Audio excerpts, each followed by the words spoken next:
Hello students, good morning. I am Professor Ashok Kumar Shukla, owner and director of the Adarsh Education Center, 287 Satyaniketan, opposite C. Venkateshwar College, near Durgabai Deshmukh South Campus Metro Station. आज मैं आप लोगों को group theory पढ़ा रहा हूँ, जो कि ये अलग अलग कोर्सेस में लगता रहता है। ये basically mathematics honours third semester में भी है और ये फर्स्ट सेमेस्टर में भी है और फिफ्थ सेमेस्टर में भी है। तो आज मैं आपको स्टार्टिंग का लेक्चर दे रहा हूँ, बेसिक चीज़ बता रहा हूँ, जिसमें कि मैं ग्रुप की डेफिनेशन बताऊँगा, क्या होता है ग्रुप थ्योरी, इसके बारे में मैं आपको समझाने जा रहा हूँ। ये मैथमेटिक्स ऑनर्स फर्स्ट सेमेस्टर में है और साथ ही साथ अलग अलग डिफरेंट कोर्सेज में भी ये लगता रहता है। तो देखें इसको, मैथ्स ऑनर्स फर्स्ट सेमेस्टर, यहाँ पर ये ग्रुप थ्योरी का यूज होता है। इसके साथ ही साथ ये डिफरेंट कंपटीशंस में भी लगता है, कई चीज़ों पर यूज होता है। तो ये क्या होता है, इसको पहले डिफाइन करते हैं। सबसे पहले इसमें जानना पड़ता है Cartesian product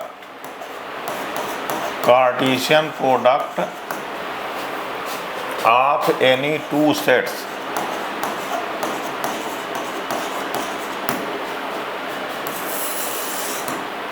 A cross B equal to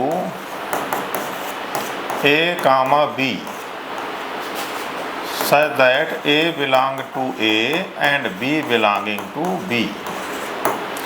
इसको A क्रॉस B बोलते हैं। इसी प्रकार से जब B क्रॉस A करेंगे तो इसकी वैल्यू होती B comma A such that B belonging to B and A belonging to A।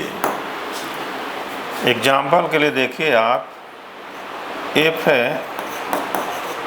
A equal to 1 2 3 and B equal to 4 and 5, then A cross B की वैल्यू क्या बनेगी बच्चों? A cross B equal to क्या बनेगा? पहला component A का लेना है और दूसरा कंपोनेंट B का लेना है। यहाँ A पर 3 एलिमेंट हैं, B पर 2 एलिमेंट हैं, तो A क्रॉस B में total number of element 3 into 2 equal to 6 हो जाएंगे। पहला कंपोनेंट आप A का रखेंगे और दूसरा कंपोनेंट आप यहाँ पर B का रखेंगे। तो इसकी वैल्यू देखिए क्या बन रही है, 1 कामा 4 1 कामा 5 2 कामा 4 2 कामा 5 देन 3 कामा 4 एंड 3 कामा 5। ये बच्चों A क्रॉस B की वैल्यू लिखी हुई है।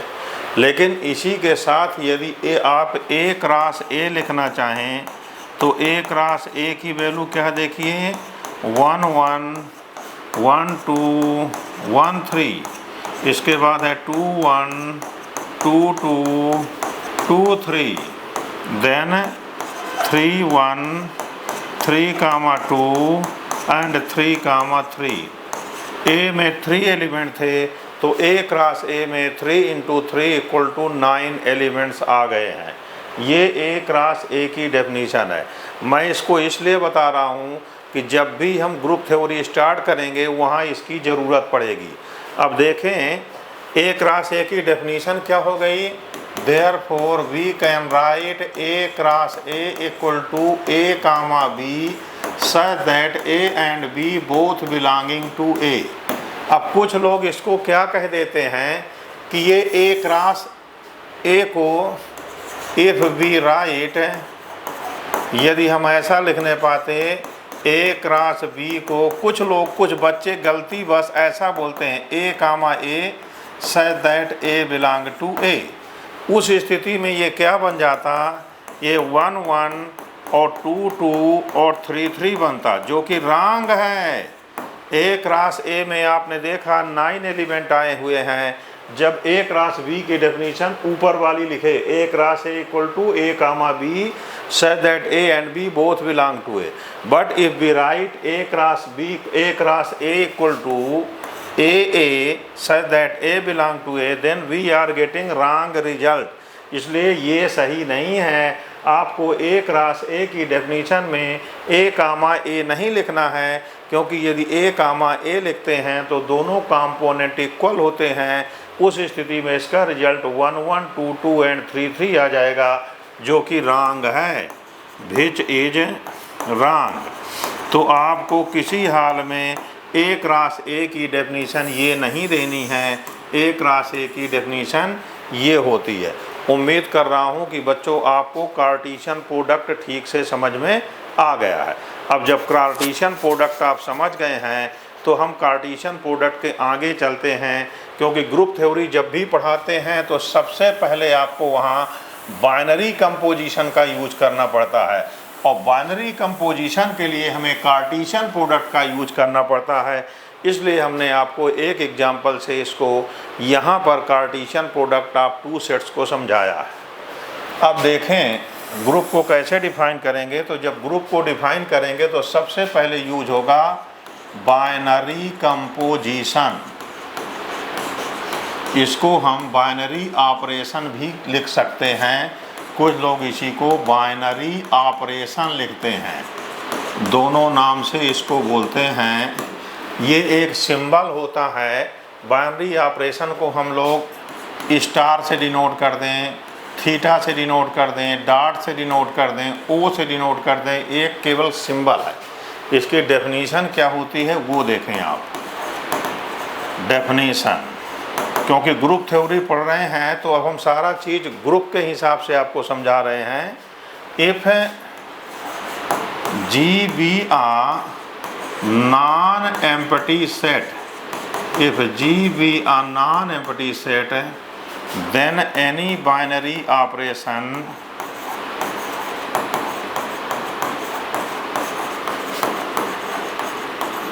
star is a mapping from G cross G to G is a mapping।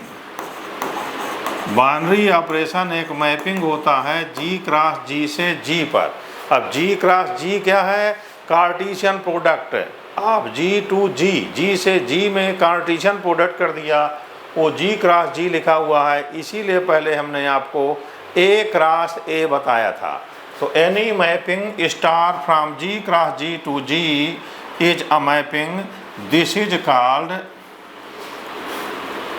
Such that, पहले इसको लिख दीजिए, such that A star B belonging to G for all A comma B belonging to जी।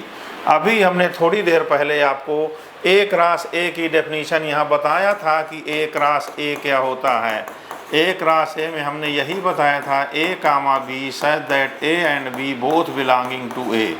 ठीक इसी प्रकार से we can write G cross G equal to A comma B such that A and B both belonging to G। तो यहाँ देखिए जी cross जी के element ordered pair में आते हैं A कामा B, उसमें यदि हम ऑपरेशन लगाते हैं बीच में A star B, if A star B belong to G then we say that star is a binary composition। ये बाइनरी कंपोजिशन की डेफिनीशन होती है बच्चों। एक एग्जांपल लिख करके आपको मैं यहाँ समझाना चाहूँगा। सपोज प्लस, बाइनरी ऑपरेशन को हमने बताया कि एक सिंबल है, प्लस भी हो सकता है, माइनस भी हो सकता है, मल्टीप्लाई, डिवाइड और भी मेनी डिफरेंट बेस से इसको हम डिफाइन कर सकते हैं। हम एक एग्जांपल लिख रहे हैं, प्लस एडिशन को चेक कर रहे हैं, is addition is binary composition over the set of natural number. What is our question? Is the addition is binary composition over the set of natural number. तो देखिए, then n1 plus n2 belonging to n for all n1 and n2 belonging to natural number, sum of any two natural number is always a natural number, therefore addition is a binary composition या binary operation over the set of natural number। ये हमने बच्चों आपको एक example समझाया है कि addition is a binary composition over the set of natural number. अभी मैं आपको सेम इसी सेट नेचुरल नंबर पर माइनस को समझाने जा रहा हूँ। मैं ये कह रहा हूँ कि कोई भी बाइनरी कंपोजिशन सेम सेट पर हो भी सकता है और सेम सेट पर अदर जो है बाइनरी कंपोजिशन नहीं भी हो सकता। जैसे यहाँ माइनस को मैं बताना चाह रहा हूँ, is subtraction is a binary composition over the set of natural number. तो देखिए यहाँ पर क्वेश्चन, माइनस को हम ले रहे हैं सेट ऑफ नेचुरल नंबर से n cross n to n पर, then n1 minus n2 is not a natural number when n1 is smaller than n2.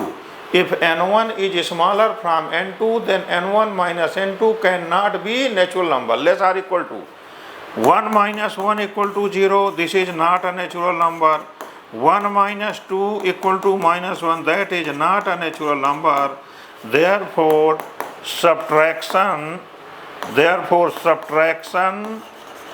is not a binary operation over the set of natural number. इसी प्रकार से इसमें define कर सकते हैं, multiplication of any two natural number is always a natural number, therefore multiplication is a binary composition over the set of natural number. But division लेते, quotient लेते, 1/2 is not a natural number, therefore we can say that division of natural number is not a binary composition over the set of natural number. इस प्रकार से बच्चों सबसे पहले हमने आपको डिफाइन किया यहाँ पर कि जब भी ग्रुप थ्योरी की ओर जाएंगे तो सबसे पहले आपको कार्टेशियन प्रोडक्ट ऑफ सेट्स जानना है। After it what is the binary composition, then we are comfortable to define the definition of the group. Now we will define. Okay, सारे बच्चे एक साथ देखते रहें, इसको नोट करते रहें। जो यहाँ पर बैठे हैं वो तो ठीक ही हैं, जो नहीं हैं, जो हमारा डेमो लेक्चर देखेंगे इसको वीडियो में, वो भी इसको ठीक से देखते रहें। हमारा काफ़ी लंबा एक्सपीरियंस है, 25 ईयर से हम दिल्ली में पढ़ा रहे हैं। हमारा हेड ऑफिस यहाँ सत्य निकेतन है, ब्रांच ऑफिस नॉर्थ कैंपस में भी है। जो बच्चे साउथ कैंपस हैं यहाँ के नियर अबाउट हैं, वो हमारे पास कोचिंग में आ करके सीधा क्लास में जो है 1 to 1 या ग्रुप में जो है बैठ करके आराम से पढ़ाई करें। सामने बैठकर पढ़ने से बहुत ही बढ़िया रहता, लेकिन जो बच्चे दूर हैं वो हमारे कोचिंग को ऑनलाइन ज्वाइन कर सकते हैं। हम ऑनलाइन क्लासेस देते हैं, हाइब्रिड मोड पर क्लासेस देते हैं और ढेर सारे बच्चे यहाँ से पढ़ करके बहुत बढ़िया से बढ़िया रिजल्ट लेकर जाते हैं। उम्मीद करता हूँ आप लोगों को भी बहुत बढ़िया समझ आएगा, बहुत बढ़िया आपके नॉलेज आएंगे, अच्छे नंबर आएंगे, जिससे कि आप बड़े से बड़ा कंपटीशन पास करेंगे, आगे बढ़ेंगे। केवल आप अभी तो फर्स्ट सेमेस्टर में बच्चे दिल्ली में आते हैं, पूरे इंडिया से हर जगह से आते हैं। यहाँ आकर के अपना मोटिव केवल पास होना नहीं समझना है, आपको ग्रेजुएशन करने के बाद में नेशनल लेवल पर, इंटरनेशनल लेवल पर बड़े बड़े कंपटीशन पास करने पड़ते हैं। तो केवल एग्जामिनेशन पास करेंगे और पूरा का पूरा कम्प्लीटली नॉलेज यदि नहीं लेते हैं तो आप कोई भी बड़ा कंपटीशन फाइट नहीं कर पाएंगे। इसलिए आपको अच्छे से अच्छा कंपटीशन लेना है, आपको यूपीएससी करना है, मैथ्स ऑप्शनल रखना है, तो वहाँ आपको मैथमेटिक्स की ज़रूरत पड़ेगी। नेट करना है, जेआरएफ करना है, सीएसआईआर प्रोफेसर बनना है, लेक्चरर बनना है, या मैथमेटिक्स से फील्ड पे जाकर और कोई बड़ा से बड़ा कंपटीशन पास करना है, तो उसके लिए आपको फर्स्ट सेमेस्टर से ही सावधान होना पड़ेगा और बहुत बढ़िया पढ़ाई करनी पड़ेगी। अब देखिए बच्चों, मैं आप लोगों को यहाँ पर ग्रुप थ्योरी के डेफिनीशन बताने जा रहा हूँ। तो ये लिख दिया, ग्रुप अलजेब्रा का पार्ट होता है ये। इसकी डेफिनीशन देखें। अभी मैं आपको एक बात और यहाँ पर लिखकर बता रहा हूँ, अलजेब्राइक स्ट्रक्चर, अलजेब्राइक स्ट्रक्चर, इसको लिखते हैं जी कामा स्टार। मेरे कहने का मतलब है जी एक नॉन एम्प्टी सेट है, स्टार एक बाइनरी कंपोजिशन है। तो जब हम जी को बाइनरी कंपोजिशन के साथ में लिख देते हैं तब इसको नाम दिया जाता है अलजेब्राइक स्ट्रक्चर, और यही आगे जा कर के ग्रुप बनेगा। तो यहाँ लिखते हैं हम लोग, any non empty set, any non empty set G with binary composition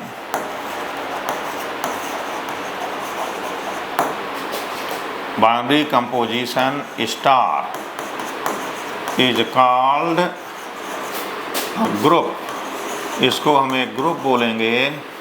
if following exam satisfied, if following exams satisfies.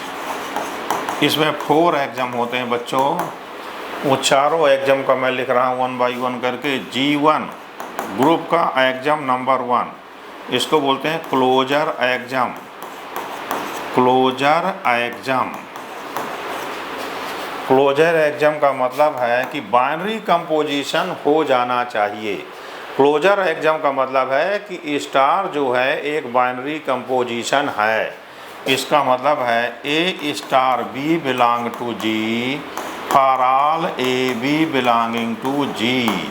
यहाँ पर हम प्रूव करते हैं कि गिवन स्ट्रक्चर, गिवन जो क्या नाम से स्टार है, प्लस हो, माइनस हो, मल्टीप्लाई हो, डिवाइड हो, ये बाइनरी कंपोजिशन है कि नहीं है, यहाँ हम इसको प्रूव करते हैं।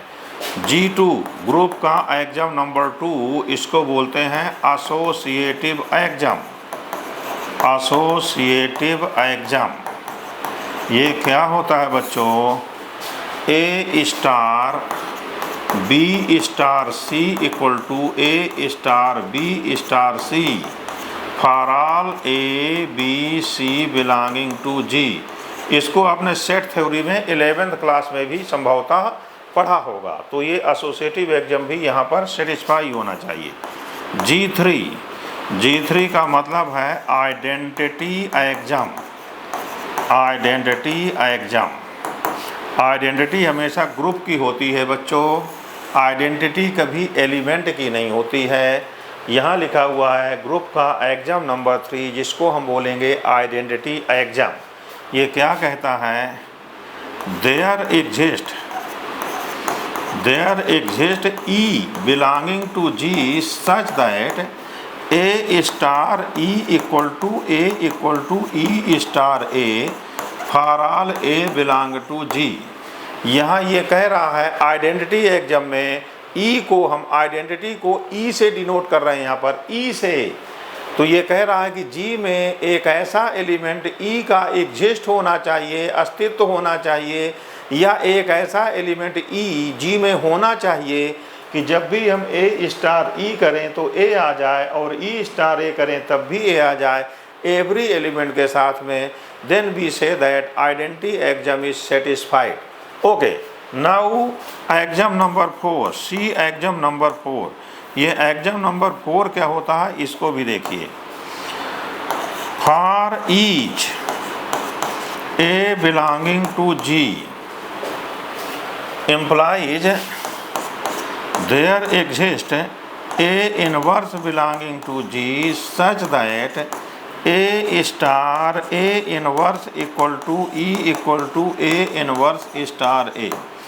दोनों में डिफरेंस देखिए। यहाँ लिखा for each A belong to G there exist a inverse belong to G. मतलब ये कह रहा है इनवर्स ईच एलिमेंट के अलग अलग निकलेंगे। ईच लिखा हुआ है, प्रत्येक एलिमेंट के लिए एक इनवर्स एग्जिस्ट करता हुआ चला जाएगा। और वहाँ आल लिखा हुआ for all A belong to G. Symbol को समझिए बच्चों, अभी नए नए आप आए हैं, ये सिंबल यूज कर रहा हूँ, इसका मतलब होता है फॉर ऑल, मतलब सभी एलिमेंट के लिए। और जब ये यूज करते हैं इसका मतलब है देयर एग्जिस्ट, इसका मतलब कोई ना कोई ऐसा मिलेगा, ईच एलिमेंट के लिए कोई ना कोई ऐसा ए इनवर्स मिलेगा जो इस एग्जाम को सेटिस्फाई करेगा। जब ये 4 exam, when all 4 exams are satisfied in the given algebraic structure, then we say that G is a group with the binary composition star। ये definition है, this is the definition of student। I hope that you all understand the definition। Now I will clear some more concept। कुछ और देखिए कि मैं क्या बताना चाह रहा हूँ इसी से रिलेटेड यहाँ पर। तो उन सब सारी चीज़ों को समझनी एक मैं आपको रिमार्क बताऊँगा। जैसे यहाँ पर 4 एग्जाम आए हैं 1 बाई 1 करके, यदि एग्जाम केवल एक ही एग्जाम सेटिस्फाई करता है तब उसको हम ग्रुप आइड बोलते हैं, और ये G1 और G2 दोनों को सेटिस्फाई कर देता है तब उसको हम सेमी ग्रुप या क्वासी ग्रुप बोलते हैं। और लगातार 3 एग्जाम सेटिस्फाई करता है G1, G2, G3 को, then we say that given structure, given algebraic structure is monoid. और जब चारों को सेटिस्फाई करेगा तब हम ग्रुप बोलेंगे। और एक 5वां एग्जाम भी आएगा कम्यूटेटिव एग्जाम, यदि उसको भी सेटिस्फाई कर देता है तो अब हम ग्रुप को आबेलियन ग्रुप बोलते हैं। तो यहाँ मैं आबेलियन ग्रुप की डेफिनीशन लिख रहा हूँ। Abelian group, abelian group, any group G, any group G, यहाँ स्टार के साथ लिख दिया, is called an abelian group, इसको आबेलियन ग्रुप बोलेंगे। इफ ग्रुप को मैं देखिए बच्चों जी पी लिख दिया, any group G star is called an abelian group if A star B equal to B star A for all A B belonging to G, that is commutative axiom satisfy हो जाए। Commutative, यहाँ पर हमें commutative एक्सम को satisfy करना है बच्चों। तो देखिए इसको स्पेलिंग थोड़ा सा, कॉम्यूटेटिव एक्सम AXIOM सेटिस्फाई हो जाए। Any group G star is called an abelian group if commutative axiom is satisfied. देखिए अब फिफ्थ एक्सम भी मिल गया, कॉम्यूटेटिव एक्सम। तो टोटल मिलाकर अब एक्सम मिल गए हैं 5। 4 एक्सम लगातार सेटिस्फाई करता है तो ग्रुप बन जाता है। यदि आपसे वो क्वेश्चन पूछा जा रहा है कि is this structure is group और दिस स्ट्रक्चर इज आबेलियन ग्रुप, यदि केवल ग्रुप पूछता है तो 4 एक्सम दिखाएंगे। यदि आबेलियन ग्रुप पूछता है तो 5th एक्सम भी दिखाना पड़ेगा। जो आबेलियन ग्रुप होता है वो पहले ग्रुप होता है, after it one more axiom competitive also satisfied, then we say that this is an abelian group. अब एक रिमार्क देखिए, इस रिमार्क से मैं आपको 4 से 5 डेफिनेशन एक साथ क्लियर करने जा रहा हूँ। इनको देखिए 1 बाय 1 करके। रिमार्क, अभी आपने देखा एक्सम 5 एक्सम देखा, G1, G2, G3, G4 and G5। Competitive एक्सम को G5 बोलते हैं। G1 में लिखा था क्लोजर एक्सम, क्लोजर एक्सम। G2 में लिखा हुआ था एसोसिएटिव एक्सम, और G3 में लिखा है आइडेंटिटी एग्जाम। G3 ग्रुप का जो है आइडेंटिटी एग्जाम होता है। अब यहाँ ये G4 में ये होता है इनवर्स एग्जाम, इनवर्स एग्जाम, और 5वें को बोलते हैं commutative exam, commutative exam 5th को बोलते हैं। अब यहाँ देखिए 1 बाय 1 करके, यदि हम इनको ऐसा लिखते हैं, यहाँ पर पूरे के पूरे 5 आ गए हैं, यहाँ पर 4 हैं, फिर 3 को लीजिए, 2 को लीजिए और केवल 1 को। जब ओनली सिंगल एग्जाम सेटिस्फाई होता है तब इसका नाम हो जाता है ग्रुपाइड, ग्रुपाइड। लगातार 2 सेटिस्फाई होते हैं तो इसको बोलते हैं सेमी ग्रुप। इसी का नाम बच्चों क्वासी ग्रुप भी होता है, क्वासी ग्रुप। और तीसरा जब एग्जाम सेटिस्फाई करता है तब इसको मोनाइड बोलते हैं, मोनाइड, MONOID। और जब चौथा एग्जाम भी सेटिस्फाई हो जाता है, यहाँ देखिए 3 एग्जाम जब सेटिस्फाई होते हैं तो वो मोनाइड रहता है। जब 4th एग्जाम भी सेटिस्फाई हो जाता है तब उसको क्या बोलते हैं, ग्रुप। और जब 5th एग्जाम भी सेटिस्फाई हो जाएगा तब उसको बोलेंगे आबेलियन ग्रुप। इस प्रकार से बच्चों आपको हमने ग्रुप की डेफिनीशन बताया। ग्रुप के साथ में देखिए इस लेक्चर में हमने आपको क्या बताया, पहले हमने सबसे पहले यहाँ पर जो है कार्टेशियन प्रोडक्ट ऑफ सेट्स को डिफाइन किया। इसके बाद में हमने बाइनरी कंपोजिशन डिफाइन किया। After it we will define the definition of group and after it competitive exam को यहाँ पर डिफाइन किया गया। अब इसी के साथ में मैं चाह रहा हूँ कि एक एग्जाम्पल भी दे दिया जाए जिससे कि आपको ग्रुप की डेफिनीशन समझ में आ जाए। जब भी कोई क्वेश्चन हम करते हैं, ये थ्योरेटिकल पेपर होता है, जब भी कोई थ्योरेटिकल पेपर होता है, pure paper of mathematics honour से लिखा हुआ प्योर मैथ है, जब भी ऐसी पेपर को पढ़ते हैं तो आपको क्या क्या समझना चाहिए, कैसे पढ़ना चाहिए, ये सारी चीज़ें आपको पहले दिमाग में डाल देना है। यहाँ सबसे पहले बच्चों आपको क्या करना है, नंबर 1 पर डेफिनीशंस पढ़नी है, जो कि अभी पढ़ा रहा था। एवरी टर्म का 1 बाई 1 करके डेफिनीशंस पढ़ेंगे। नंबर 2 में एग्जाम्पल्स पढ़ेंगे। Examples why which we clear the definition, define तो कर लिया, इसके बाद कुछ एग्जाम्पल्स लेंगे तो आपको जो है इनके डेफिनीशंस क्लियर होती चली जाएंगे। एग्जाम्पल लिखा हुआ है। तीसरा, इसके बाद में आएंगी थ्योरम्स, वो आगे चल के आपको पढ़ाई जाएंगी, तो थ्योरम्स आएंगी। थ्योरम्स के बाद में आएंगे 4th नंबर पर एप्लीकेशंस। एप्लीकेशंस का मतलब है थ्योरम से रिलेटेड क्वेश्चंस आते हैं। ये 4 चीज़ आपको 1 बाई 1 करके पढ़ना पड़ता है। यहाँ डेफिनीशन और एग्जाम्पल से करीब 15 to 20% आता है, और यहाँ पर जो है 80 to 85% इन दोनों से मिलाकर आता है इनसे। तो ये चीज़ें जाननी है। ऊपर वाला नहीं बनता तो नीचे वाले में आप 0 हो जाएंगे। डेफिनीशन ही नहीं बन पाएगी तो फिर आप कैसे समझ पाएंगे। इसलिए नहीं समझिए कि उसका वेटेज कम है, मार्क्स कम आ रहे हैं तो उसको नहीं पढ़ना है। वहीं से स्टार्टिंग होगा, तब यहाँ तक आप आ पाएंगे। ये हमने बच्चों आपको ग्रुप की डेफिनीशन बताया है, और वेरियस एग्जाम्पल यहाँ पर आ जाएंगे जिनको आप 1 बाई 1 करते रहेंगे। मैं एक आध एग्जाम्पल यहाँ पर आपको करवा रहा हूँ। जैसे एग्जाम्पल में क्वेश्चन देख लीजिए। पहला, set of real numbers with addition is a group. ये देखा जाए, set of real number with addition is a group. Solution सबसे पहले जानेंगे क्लोजर एग्जाम। पहला एग्जाम जो ग्रुप का है वो क्लोजर एग्जाम होता है। a plus b belonging to R for all A B belonging to real number. Sum of any two real numbers is always a real number होता है।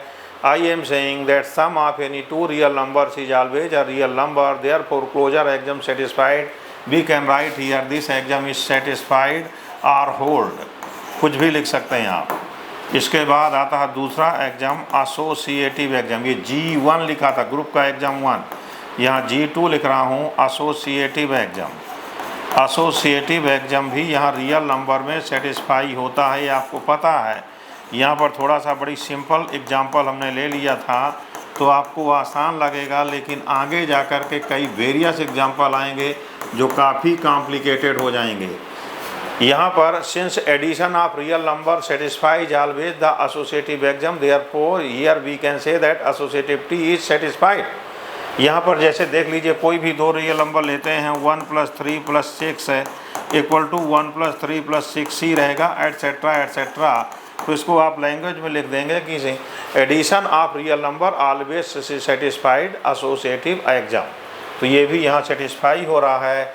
इसके बाद एग्जाम नंबर 3 पर आइए, identity exam. Identity exam, additive identity हमेशा 0 होती है बच्चों। सिंस 0 बिलोंग करता है रियल नंबर में, such that a + 0 = a = 0 + a for all a belonging to r, therefore this exam also satisfied या होल्ड, कुछ भी लिख सकते हैं यहाँ पर। मैं क्या बता रहा था बच्चों, एडिटिव आइडेंटिटी हमेशा 0 होती है यूजुअल एडिशन में। इसी प्रकार से मल्टीप्लिकेटिव आइडेंटिटी हमेशा 1 होती है यूजुअल मल्टीप्लिकेशन में। ये बातें आपको ध्यान रखनी है। इसके बाद G4 में आ जाइए, इनवर्स एग्जाम में। G4 इनवर्स एग्जाम देखिए, for each a belonging to real number implies -a also belonging to real number such that a plus minus a equal to 0 equal to -a plus a। Therefore a का additive inverse -a है। Additive inverse usual addition में हमेशा opposite sign कर दीजिए, a का inverse -a कर दीजिए usual addition में। तो ये भी यहाँ पर सेटिस्फाई हो गया है। Therefore set of real number with addition is a group. यही हम प्रूफ करना चाह रहे थे बच्चों। तो आज की क्लास में हमने आपको बेसिक थ्योरी जो है ग्रुप की समझाया है, जिसमें ग्रुप की डेफिनीशन आपको बता दी गई है। एक एग्जाम्पल से आपको हमने सारी चीज़ें क्लियर किया है। उम्मीद कर रहा हूँ कि आपको बहुत बढ़िया समझ में आया होगा और आएगा ही आएगा। 1-2 बार आप इसको देख लीजिएगा। हमारे कोचिंग को आप ज्वाइन करें। हमारे यहाँ पर मोबाइल नंबर जो आपको दिख रहे हैं उन पे हमें व्हाट्सएप पर मैसेज कर सकते हैं, मोबाइल पर डायरेक्ट कॉल कर सकते हैं, मेल कर सकते हैं। हम आपको अपने यहाँ कंटिन्यू करेंगे, एडमिशन देंगे, आपको बैच में कंटिन्यू हो जाएंगे। सारा का सारा सिलेबस आपको हम जो है बाई टाइम जो है आपको पढ़ा दिया जाएगा, पूरे डाउट दिए जाएंगे। कोई भी प्रॉब्लम किसी प्रकार की नहीं हो सकती है। जो दूर बैठे हुए हैं वो हाइब्रिड मोड पे ज्वाइन करें, ऑनलाइन ज्वाइन करें। जब कभी 10 दिन 15 दिन में एक आध बार आ सकते हैं तो हमारे पास आइए। बहुत ज़्यादा लोग बाग आ करके बहुत बच्चे यहाँ पढ़ चुके हैं, बहुत अच्छे नंबर लेकर आए हैं, रिकॉर्ड बनाए हैं। कई बच्चे विदेशों में चले जाते हैं, बड़े बड़े कंपटीशन पास करते हैं। तो यदि आप अपने आप को अपना एम यही बनाकर चलते हैं कि बड़े लेवल पर काम करना है तो आदर्श एजुकेशन सेंटर को ज्वाइन करिए। मैं सेल्फ यहाँ का ओनर हूँ, डायरेक्टर हूँ, मैं ही प्रोफेसर हूँ। सारे के सारे पेपर मैं खुद पढ़ाता हूँ। इसलिए बच्चों आपको यही बोलूँगा कि आप इनको देख करके समझिए और अच्छा लगे तो हमें ज़रूर ज्वाइन करिएगा। ओके बच्चों, थैंक यू।